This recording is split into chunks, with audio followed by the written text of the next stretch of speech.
That's fair enough. Hey guys, Dave from Nerdarchy, for nerds by nerds, and we are hanging out today with Ralph Stickley from Nord Games, and Hello. we're going to be addressing the triple D's today, and that is Dungeons, Dragons, and Dinosaurs. All the good ones. Yeah, so I heard, just recently I heard that Nord Games is kind of like they're plumbing the depths and getting their hands, I guess, dirty with some dinosaurs. Are you just trying to fit in as many Ds as possible now? All of them, all of the D's. So how are you doing today, sir? Yeah, not bad. It's I've just been reading a load of legal documents. I'm in the process of buying a house, so it's nice to take a break and talk about the three Ds. Yeah, that is way better than dealing with legal documents. That is not a good D at all. No, two bad Ds right there. You're getting seamless at this. It's good. Yeah. So, and you haven't even got to the bad part yet when all the signing begins. I know you're in the UK. I don't know how it is there, but here in the States, it feels like you're signing things forever. I've not quite got to the signing things, but yeah, I've just been sent through 21 documents to read through. A couple I need to sign and return. So, yeah, in the States, they would eventually lock you into a room with a stack of papers to sign. Yeah, luckily, we're doing it all online, so it's less dead trees. Yeah. So, congratulations on buying the house, then. Thank you. Yes. So, what inspired you this latest product from Nord Games? Well, pretty simply, I never really grew out of that phase that everyone goes through at age 3, where they become obsessed with dinosaurs, and you learn to talk, and then you say "mama," and then "dada," and then "stegosaurus," and that's kind of the progression of language in my case. And yeah, I just never grew out of that phase, and I've always sort of kept abreast of the new discoveries and the new 65 million years old, but new to us. New to us. Yeah. So we were talking about a little bit off air how I'm a little outdated on my dino news because it came up in our game yesterday that the Brontosaurus was no longer a dinosaur species, but apparently that's old news because they're back. It's true. Brontosaurus is back, baby. Back with a vengeance. Thunder Lizard rides again. Yeah, it's good to see because he's one of my favorites. So, dinosaurs and D&D, I feel like it's one of those things you either love it or you hate it. There's generally no middle ground.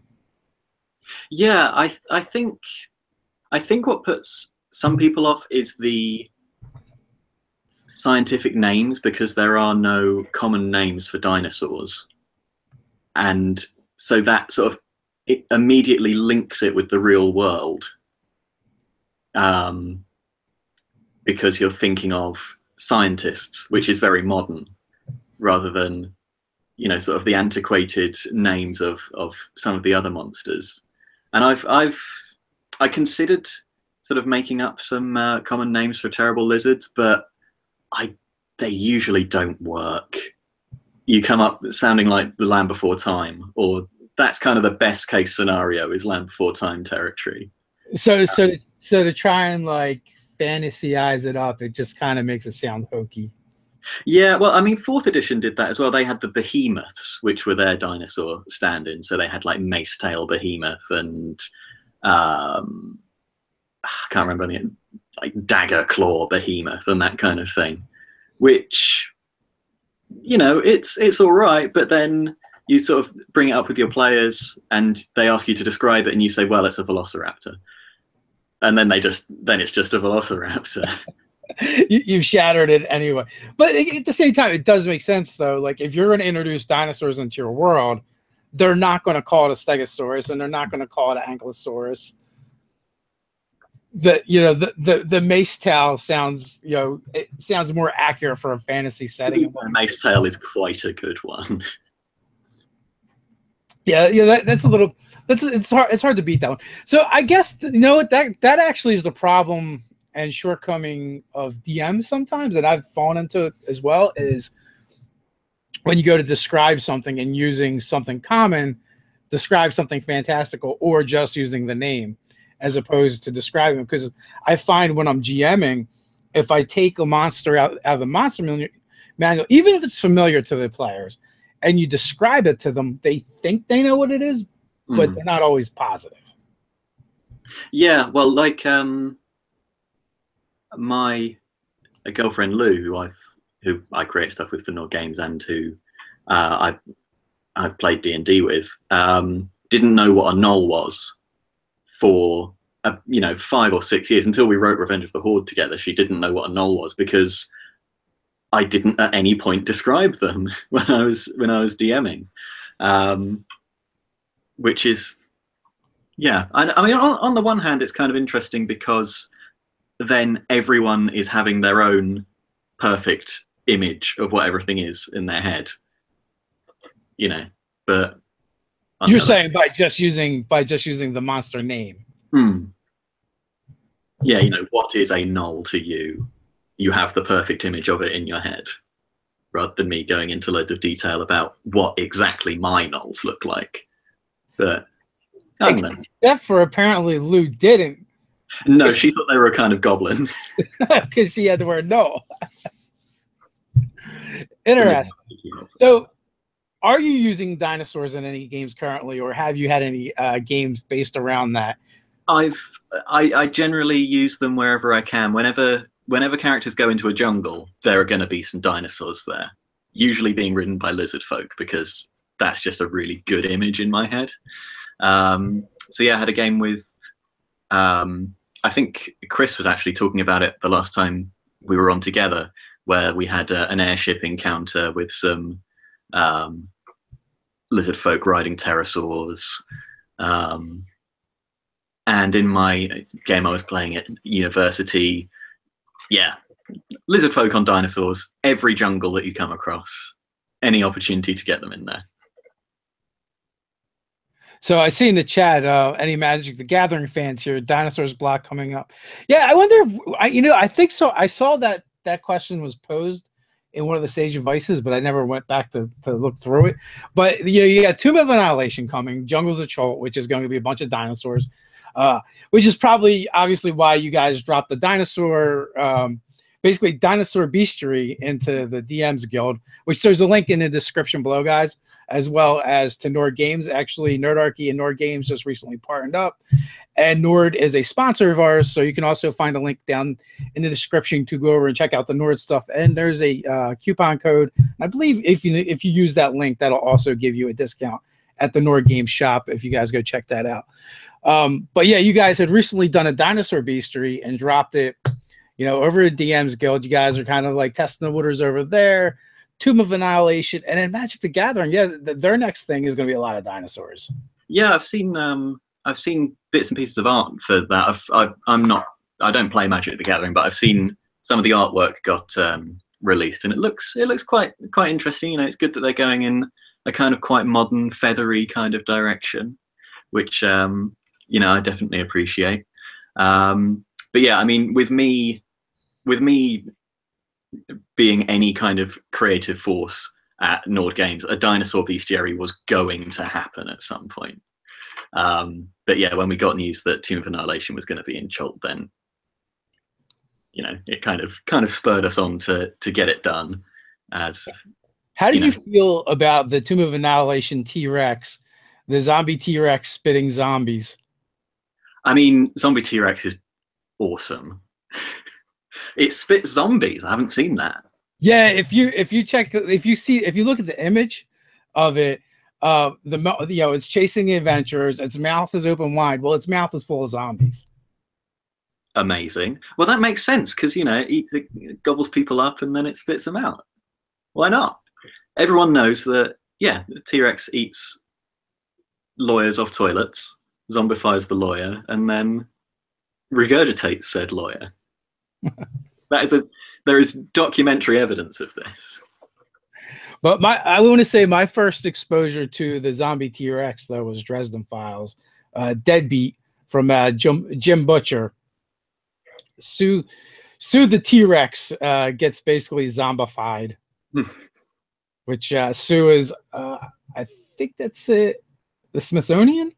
I'm not sure. It's Chicago, I think. Yeah, it's a Chicago. That would make sense because it's Dresden Files. But Sue, Sue, has an appearance in the Dresden Files. So that was one of my early zombie T-Rex experiences. Of course, Sue the T-Rex ran a D&D campaign on Twitter a couple of months ago. Oh, you know what? I think I vaguely remember seeing that. I'm gonna have to go and look for that. Now that you remind me, I should make a note somewhere. I'd completely forgotten about that, but yeah, that was a thing that happened. The long-standing dinosaurs and D&D. So, when did the PDF go live for the Dino History? Went live yesterday, my morning. So, I guess that's the middle of the night for most of the folks over there. But yeah, did it my morning because it's the first one we put up, so we wanted to make sure that we knew how the system worked and everything before, in good time. But we didn't have any hiccups or anything. So yeah, it's actually I haven't done DM's Guild, but Drive Through RPG, it's fairly simple and straightforward. Their system isn't hard to use at all. Yes, we've been tinkering with Drive Through as well as a possible sort of future thing. So cool. So Jose Suarez, who met down in Tampa at the beginning of the year, question, although the more I look at Tomb of Annihilation, the more I think it's a mix of between the Isle of Dread and Tomb of Horrors combined in one super module. That could very well be. I'm not familiar with Isle of Dread, though. I'm aware of it. I just haven't played in it. But yeah, jungles, dinosaurs, undead, that all kind of mixed together to give its own kind of unique feel. So does Nord Games have anything planned for like a Jurassic World or a place for the dinosaurs in any of your settings? Well, settings isn't something that we've really explored at this point. We've got a couple of ideas of how to do settings, but as with most of our stuff, we want to keep things fairly sort of setting neutral so that anyone can just take any of our stuff and plug it into their world. So I think if we did do any settings or anything, it would be like individual settlements or, a small region that's just sort of plug and play. Right, something you can plop in. Although I do feel like though after you start putting out X amount of products, they're gonna start having a feel to them.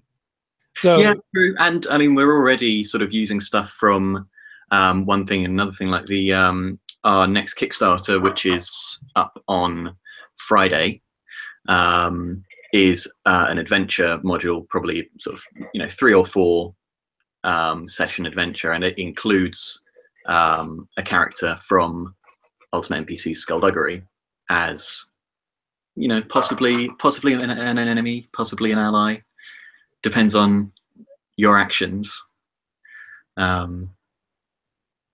So it's nice to kind of build this world out so that if people do want to use all of our stuff in their adventures, then there are these links between them all that you can use or ignore depending on what you want to do. Well, also, I know you guys try and keep like a congruent writing style. So that alone, I feel like if you start using enough products, it's going to start it's going to have this sameness, this thread throughout it anyway. You will have my voice in your ear. Yeah, like it or not. So Tayo Joe, what do you think about humanoid dinosaur PC races like the Grung or Turtles, but with dinosaurs? Yeah, I mean, I feel like at some point you've got to draw a line under how many humanoid races you can have in your world. But I mean, that's definitely one of the ones you could have. So, like, here's the thing. Like, back in, I want to say the 80s, pretty sure TSR did this anyway. So I've definitely seen saurian humans around somewhere. They might have been homebrewed or something. I don't know. No, the Finder Stone trilogy, they introduced the Saurials. Dragonbait was actually the first one that they introduced in that trilogy, and then later on it became a Forgotten Realms supplement. So I think there's a rumor that they're going to bring them back. Evil silly putty, dinosaur lycanthropes. I actually did that. That would be amazing. You know, and it's also a way for you to use like giants and larger humanoids with lycanthropes. Have a giant were T-Rex. Yeah, but I did an island of dinosaur lycanthropes, so basically dinosaur shapeshifters. Except for it was more like, instead of being a curse, it was more like natural lycanthropes, and they were just born that way. Or maybe it was Maybelline, I'm not sure. So how long did it take you to whip up the Dino Beastry? Because there's like 31 dinosaurs in there. Yeah, 31 dinosaurs. I mean, the most lengthy process was the artwork, because I've not quite progressed to the digital world yet. I'm still very much in the analog, so it takes me quite a while to put the artwork together. So it probably took a couple of months, probably. I can't remember when we first sort of decided that we were definitely doing it, but yeah, I think it was a few months. Zarif Gaming, my dinosaur childhood is coming back to me. Anyone remember Primal Rage? I absolutely do. I don't know if they had that over there in the UK, but here it was in the arcades, it was a fighting game with dinosaurs. It almost looked like stop motion Harryhausen kind of aesthetic, wasn't it? Am I thinking of the right thing? Probably, maybe a little bit better graphics than that. And it was just it came out just on the cut, basically when arcade games were basically over and done with. They were going away. The home console was taking over. So do you have any? So what's your favorites? From the Beastry? What was anything that possibly got left on the floor? Well, one of the things that I was really happy with how it turned out was the mob of Isteodactylus, which are these sort of medium-sized pterosaurs. So I'm quite pleased with it, because it's something I've not. Well, I have seen it done because I did a bit of research, but it's using the swarm mechanics, which would normally be for tiny creatures, and making some edits to it and creating a huge swarm of larger creatures, because I just had this very clear image in my head of this sort of impenetrable wall of pterosaurs all fighting over who gets to eat you, basically. So I just thought that could lead to some fun encounters. Did you see the movie Skull Island? I've not seen Skull Island, no. Okay, because there's definitely a scene in there where that kind of happens. Yeah. No, I used to, back in my teenage years, think that the 2005 King Kong was a good film. It's not. It's not. I rewatched it a couple of years ago, and that is not 3 hours worth of content. What I've learned the older I get is just don't go back. Yeah. It's like the best way to ruin. It's the best way to ruin your childhood memories. Yeah, no, that's fair enough. I mean, some things hold up. Jurassic Park holds up. Jurassic Park's amazing. Comic Book University, Dino Riders from Saturday morning cartoons. I demand this as a player class. I don't think we quit. I don't know if there's room in my D&D game for the lasers though. Monty Cook game. What's that? Beams of magical energy? Maybe. Force bolts. Magic missiles. Magic missile Gatling guns. Yes. Never miss. Monty Cook Games, they actually did for their Worlds of Cypher, they did one of them called Perdition, and it is essentially Dino Riders. Nice. Oh no, I think I've seen that. That's am I thinking of something else? There's a lot of dinosaur stuff coming out at the moment. I definitely saw one where the player group is a group of scientists who have been sent back to the late Cretaceous, and there's sort of sci-fi. Yeah, that sounds like Perdition. Yeah, it's basically they time travel back but get stuck, and they can't travel back to where they originated from. And the problem is eventually the Big Bang's going to happen, and they're going to get wiped out. Or the other problem is they've been integrating, technology, present day technology for them into the past. So the other problem is this stuff getting discovered too soon or early, messing up everything. So the way that game works is you have dinosaurs, you have technology, and every player gets a dinosaur companion.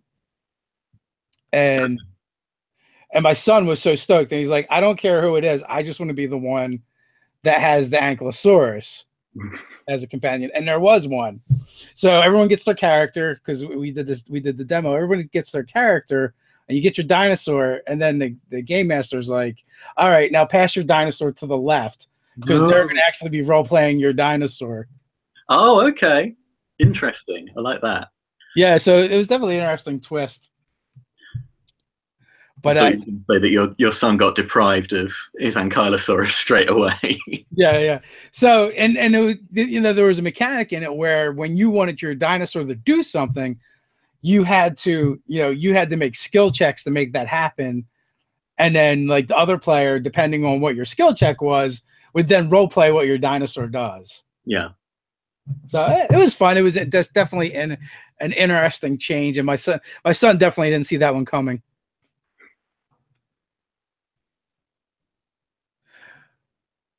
So Kyle Ellis, I don't know if he went over to the DMs, got Gil players and at least 2 swimmers. Three swimmers. There's definitely a bunch of dinosaurs in there. Like I said, 31. We have an Ichthyosaurus, which is a fairly sort of dolphin-like creature, and Chronosaurus and Tylosaurus, 2 very large predators. Yeah, Chronosaurus has some pretty nasty gnashes on him, which you don't want to get in between.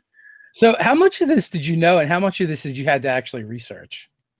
I'd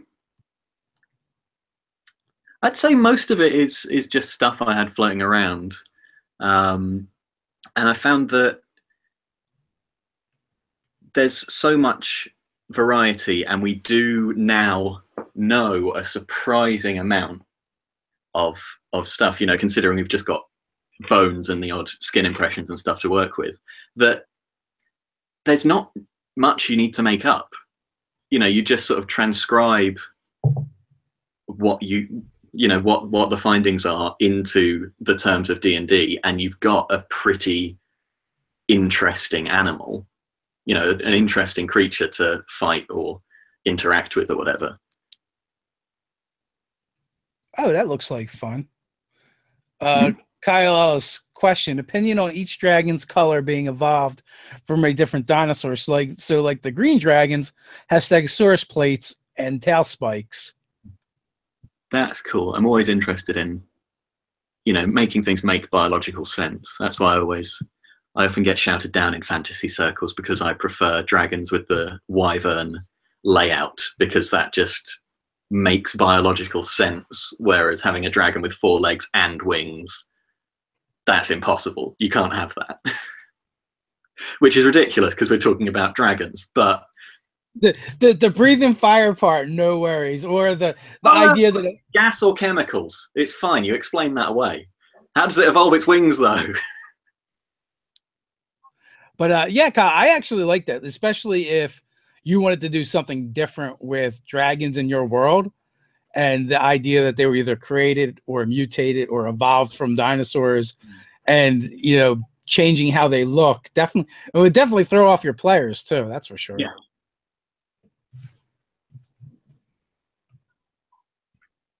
Anyone else having Power Ranger flashbacks? I'm afraid not. They're actually after my time. Oh, Chris. Yeah. He's giving it to you a little bit. 4-legged dragons are dragons. 2 legs, Wolverine for sure, or Weaver. Anything less is not a dragon. Tell that to Daenerys. Yeah. That's true. She might have a case for an argument there. Ask Ralph about Ralph Stickley, action paleontologist. Ralph Stickley, action paleontologist, is an alter ego that stemmed from a doodle I did. And yeah, I just occasionally draw a slightly exaggerated version of myself in various prehistoric mishaps, which I don't know. I quite enjoy the sort of running joke that it's as a long series of novels and popular comic books, which has been going for many years, when in fact it's about 5 doodles that got slightly out of control. He says things like, "Ah, yes, the Tyrannosaur's only weakness, death." That's true, but I feel like that's everybody's weakness. So what dinosaurs didn't make it into the book that you would have liked to get there, or did you get everything you wanted in?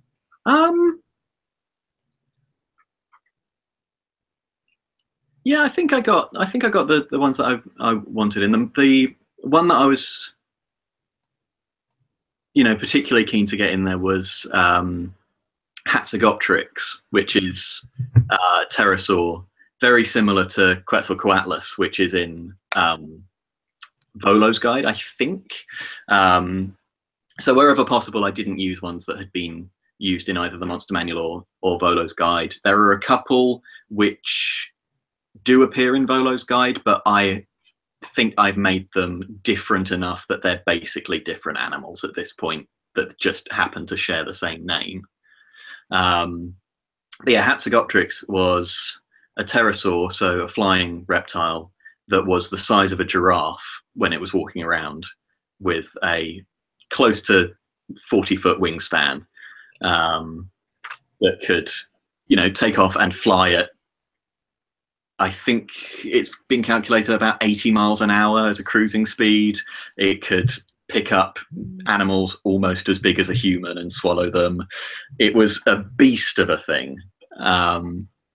So that was quite good to get in there. And, possible mount as well, if you're able to tame one. Hey, enough fishies, and I think you can make it happen. I was actually surprised that the Velociraptor isn't in the Monster Manual. No, and neither is Stegosaurus, which you'd think is another of the biggies.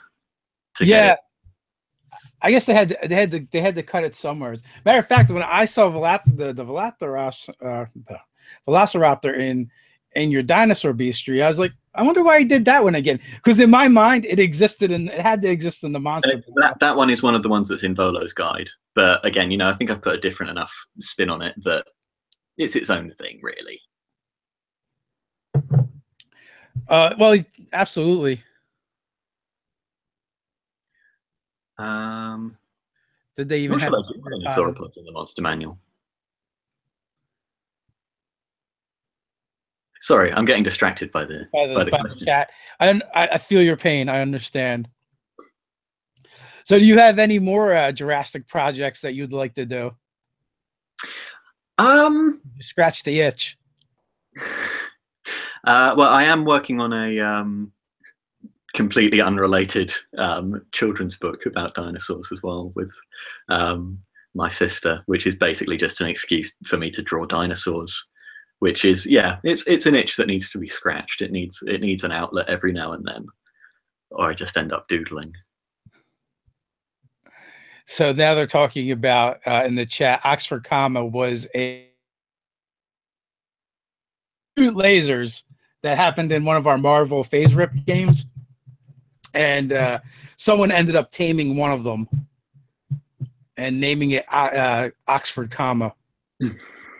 So that some of the folks in the chat are actually quoting from that game right now. Nice. That's pretty funny. So you said something about a Kickstarter that's going on or coming up? Yeah, on Friday, that's launching. Artifices of Quartz Toil Tower, an adventure. Yeah, as I said, I think sort of a 3 or 4 session encounter. It depends on your group, you know, probably could be a bit longer than that if your group is one of the ones that goes into every little detail that they can, which includes characters from Ultimate NPC Skullduggery. It's got a fun plot about constructs and undead and gnomes, and we're doing a live hangout on Friday, which is linked from our Facebook page, Nord Games LLC.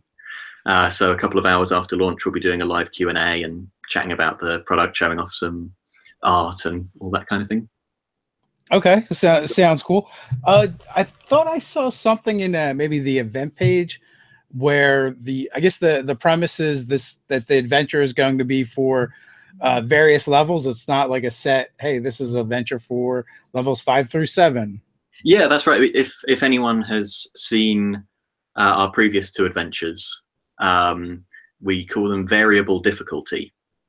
So all of the checks in the book, all of the skill checks and all of the monsters come at 3 different challenge levels. So you have beginner, intermediate, and advanced. So you can drop the adventure in at any level, and you know you'll still face a decent challenge. So, pulling something from the chat here, since you guys are like a maker of stuff, you guys might be interested in this. But Tayo Joe, hey, you know what would be cool? Hostile carnivorous plants from Dino Time. Yeah. So if you guys are looking for monsters for your next bestiary, some carnivorous plants, perhaps. Yeah, I mean, always good in a prehistoric jungle setting. All of the stuff in Terrible Lizards was real. There's that. Giant carnivorous plants, not so much. But I mean, you know, definitely thematically appropriate for the sort of primordial fantasy jungle thing. So we are at the halfway mark. More a trap than a monster, isn't it? Because they can't move around. No, well, maybe it depends. It depends on how accurate you want to be. Depends on how triffid like you want to get with it. Yeah. But you know, or it could just be a nifty. They would act as nifty hazards or traps, like you said, as opposed to being, as opposed to being an actual monster. But you know, I guess like earlier editions had tons of monsters that were like that. There were plants, but they're all basically ambush monsters where, you know, the first round they would attack, and then you would probably you'd have to try and escape them. Yeah. Some of them would be like, okay, well, you end up at the center of the monster, and then and then it has a reach of like 30 feet, so you still have to kind of like get away from it. Yeah, or you walk into a room, surprise, it's actually a giant plant. Now you are being slowly digested. Please tear up your character sheet. Absolutely. So I guess we're halfway through, so we're going to dive into the roll call and see where people are coming from today, where people are watching from. And a couple of people have already started. We got AJ in Lopez Island in New Mexico. We've got Castlegar, Canada with Kyle. We got Minnesota in the house with BJ. We've got Houston with Eridas. New Brunswick with Ben. Jose's in Tampa, Florida. Lincoln's in Sweden. We've got Middleborough with Dan. Finland in the house with Morgenroth. I can't even begin to pronounce where he actually is in Finland. We got Tayo Joe is in Chult, New Jersey. Am I close? What did you say? Jyväskylä. That is far. I can tell you one thing. It's far closer than I would have gotten. Tayo Joe is in Chult, New Jersey. I could actually almost hit that with a stone from where I'm at. Niagara Falls, New York with Victor. We got Florida with Epistate. New York City, Brian F. Evil Silly Putty, Minnesota. We've got Washington with Sean. Fortress of Solitude, California, Lavoyer. We've got Orlando in the house. Czech Republic is in the house. So Padalon, welcome. Boston with Andrew. Patrick's in Sweden. Penafta, middle of nowhere, Ontario. We've got Mr. Rob's Cleaning Service, Oregon. Morgan Ross says close but no cigar. Yiva Skyla. Says Lavoyer. I don't know if that's accurate or not. And we got James Hallen from Montana. So welcome everybody. I want to thank you guys for hanging out with us today. Thank you. So Bader in the house. Somehow I doubt it. I hear the Wi-Fi there is even worse than in Fay Run. So when Nord Games gets together to play stuff, do you guys play your own stuff? Do you guys play any of the pre-written material? Well, we've done both. We, being on opposite sides of the world, we really only get to play once a year. But yeah, when we were there 2 years ago, we played through some of Lost Mines of Phandelver, as everyone does. Yeah, played through that with a couple of first-timers who got into it really, really well. Somebody ended up cutting off one of the bandits' hands. It got a bit dark. And then the last time we were there, there was the aforementioned airship battles, pterosaurs, lizard folk riding allosaurs. That's lizard folk riding allosaurs, not lizard folk riding allosaurs. And a dragon and a ziggurat and a giant scorpion. So yeah, that was something I made up the afternoon preceding the game. Yeah, that's quite good. So I was thinking maybe you guys would get some virtual gaming in. Yeah, well, it's something we've been talking about, but we just haven't found the time, and it's a really weird time difference as well, because we'd be playing either in the middle of the night for Chris and quite early morning for me, or my afternoon and first thing in the morning for him, which aren't ideal gaming times. Could be a little tough. But no, I've started playing a game over Skype with some friends back here, and I was skeptical about it before because I thought that part of the whole thing was being in the same room and that kind of atmosphere. But yeah, it works surprisingly well over Skype, I found. I've been gaming online for a couple of years now, and going in, I felt the same way you did, and I think most of us do. But it's I don't think it replaces in-person gaming, but it definitely scratches the itch. Yes, yeah, it's better than online D&D, better than no D&D. And you definitely have to do well. I mean, there's a bunch of virtual tabletops you could use, or you can just go Theater of Mind, which I find works perfectly well. And I also find I like gaming online, but I like gaming for shorter sessions. Yeah, you can't keep up the momentum quite as much as when you're in person, when you accidentally spend 6 hours playing a game and you only notice because all the snacks have gone. I mean, there's definitely been plenty of times where we've started gaming and it was daylight out, and we end it when it was daylight out, but only because the sun had gone down and came back up. But I find that when we game online, we just get more gaming in. There's less side chatter and less other stuff going on. Yeah, true. Now, a couple of months ago, last year, the group that I played with at university all got back together and rented an Airbnb for, I think it was 4 or 5 days, specifically just to meet back up, play D&D for 4 or 5 days.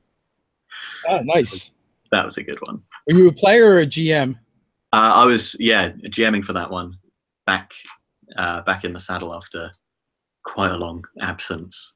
Had a minor panic attack before we started, but that's why we have pre-written modules to calm the nerves and ease you back into it.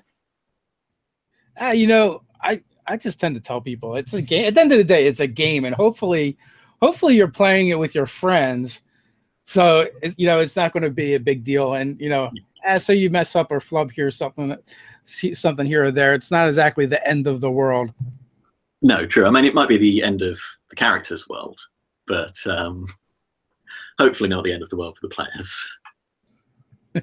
Well, that's true. It could be the end of the world for the characters, but the players should survive, unless you're playing D&D like Saul style or something. Yeah. So after this upcoming Kickstarter, you guys have things planned out beyond that, or is it one project at a time? Well, we've got a couple of things in the pipeline. We've got the we're currently hard at work on Ultimate NPCs Warfare, the sequel to Skullduggery, which it's a lot of work going into those books, so we don't really know when that's going to be ready to hit the shelves. We want to do it when it's good and ready, rather than rushing something out. Working on getting the Wandering Monsters X finished up and to production. And what else have we got in the pipeline? Those are the major things. Yeah, I backed that one. When are those supposed to come out? The Encounter book? November, we're aiming for. I'm excited about that, especially since you guys have put on the random die roll mechanic on the cards for me. Oh yeah, random cards, random die rolls. You're not going to get the same monster twice. That has always been my that's been my pet peeve since probably since 3rd edition. Is now it's like with 3rd edition on, like the random encounter monster has kind of gone away. Where in AD&D, the encounters didn't have to make sense. The monsters didn't have to be of an appropriate challenge level for the party. And I totally miss random encounter charts that are just based off of the region and has nothing to do with the players. Yeah, no, they seem like a really good idea. I never had the time to put them together for my own games, and I got into D&D on 4th edition, which also didn't have those things. So it's not something that I kind of grew up with in the game. But I can definitely see how they're useful. And yeah, all about making things easy, making things varied. Well, and it just makes sense, right? Because it's not like you have a forest with a bunch of monsters hanging out going, oh, the 3rd level party's coming. Yeah. Everyone else punch out for the day. You're Get not out, trolls. This is goblins time. Yeah, I even and same thing. It's like I'm busy, so I don't have time to go and make all of the random encounter tables. I'm like, this has got to be on the internet somewhere. And I found plenty of random generators, but they're all like insert parties level. Yeah. For it. And I'm like, no, that's not what I want. I want it random. Right. Like I want a 1st level party to be wandering through the jungles of Chult and boom, there's a T-Rex. Possibly undead, possibly spitting zombies. And they're gonna have to figure out what to do. It's run. The sensible thing to do is run in that situation, I think. Run or possibly push over one of the slower members of the party first. Yeah, you don't need to outrun the T-Rex. I just need to outrun you. Just the halfling. But you might need to like fairy fire them first because they're good at hiding. So like I've also heard the argument where in that like OSR style games, which are basically based off of 2nd edition D&D, they require more role playing and thinking because they in that system they don't worry about everything being balanced. So if you encounter something you can't fight, that you either have to run or think your way out of it. Yeah, you can't trust that it's a game and the GM wouldn't throw something at us that we can't fight. Yeah, you have to fight your character. That's a fair point. I hadn't really considered that side of it. And that's why I'm very excited about, you know, the encounter decks, because now you guys have done the work for me. I don't have to think about it. I can just draw a card and, you know, put it down in front of me and have one of the players roll a D10. I mean, I will say there are a couple of dragons in there, so be careful what you roll. And then they can deal with whatever the die says. But you know what? That's okay too, because just because there's a dragon doesn't mean you have to fight it. True, they are intelligent creatures. It's an opportunity for some social interactions, for some role playing. You know, maybe a quick bribe and some flattery, it will win you a new friend, or at least let you see another day. Okay, and it is a green dragon. I immediately kowtow. Exactly.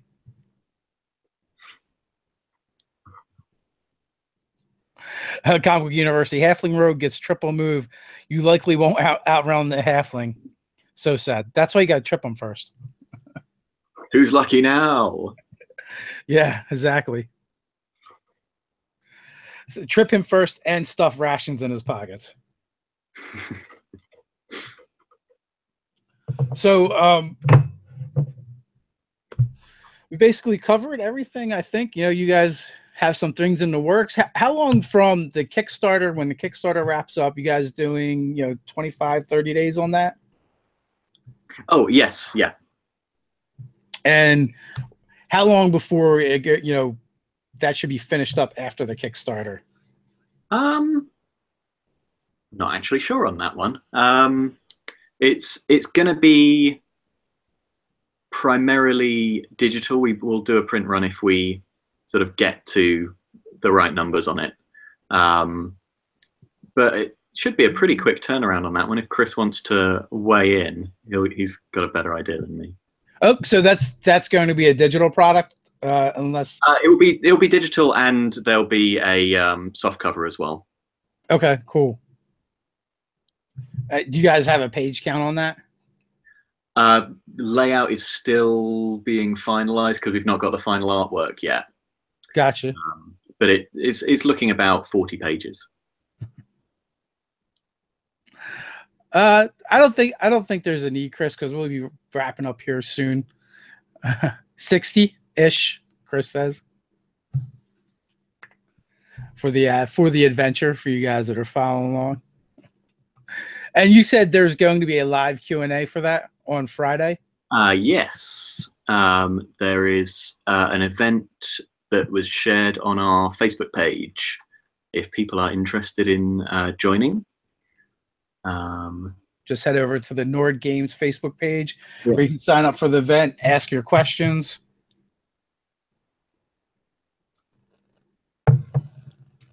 Just loading the page to get the time. Yeah. Here we are. So that is at 1 p.m. PDT. So, okay, 1 p.m. Yeah, PDT. Pacific. Okay, so that's like 4 o'clock our time. So in the afternoon, you guys will be launching that. People will be answering questions. You guys can ask your questions.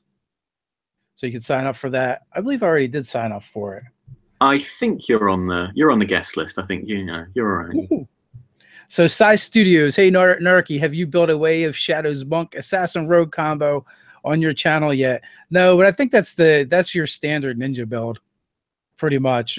We've talked about both, whether we put them together or not. I'm not quite sure. Like I said, that's essentially the standard ninja build for 5e. Yeah, that'll do it. So with that, I think we're going to wrap things up. I do have some other things to get to, and I'm sure you do as well. Today is our planning day for videos. So I just go from one video conference, this one, to another, basically. So I want to thank everyone for hanging out today. Thanks to Ralph from across the pond there for popping in. And also, guys, if you want to check out the Dinosaur Bistry, there is a link in the description below, as well as a link to the Nord's Game shop, which will get you a 10% off on anything that you buy there. So thanks everyone for hanging out today, and until next time, stay nerdy. Thanks very much. Take care.